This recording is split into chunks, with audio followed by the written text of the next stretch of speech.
এই মুখ্যমন্ত্রী থাকলে রাজ্যের কোনো কন্যাই সুরক্ষিত নয়। কন্যাশ্রী দিবসের দিনে ফের আক্রমণ করেছেন শুভেন্দু অধিকারী। ঝাড়গ্রামে নারীর সুরক্ষা যাত্রা করেছেন রাজ্যের বিরোধী দলনেতা। সেখান থেকেই তিনি বলেছেন যে মুখ্যমন্ত্রী পার্ক স্ট্রিটের ঘটনাকে বলেন ছোট ঘটনা। হাসখালির সময় বলেছিলেন লাভ অ্যাফেয়ার্স। অভয়ার বাবাকে টাকার প্রস্তাব দেন, ধর্ষণের ঘটনার রেড চার্ট তৈরি করেন, পুলিশ কর্তার মা স্ত্রীকে গালাগালি দেবার জন্য অনুব্রত মণ্ডলকে প্রমোশন দেন। সেই মুখ্যমন্ত্রী কিভাবে কন্যাদের সুরক্ষা দেবেন?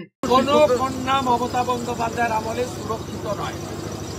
কারণ এই মুখ্যমন্ত্রী পার্ক স্ট্রিটের ঘটনাকে বলেন ছোট ঘটনা, হাসখালির ঘটনাকে বলেন লাভ অ্যাফেয়ার, কালিয়াগঞ্জের ঘটনাকে বলেন মেয়েটা অন্তঃসত্ত্বা ছিল, অভয়ার বাবাকে বলেন যে 10 লাখ টাকা তো দেওয়া যেতেই পারে, কাকদ্বীপের ঘটনায় বলেন ফুল রেপে 20,000, হাফ রেপে 10।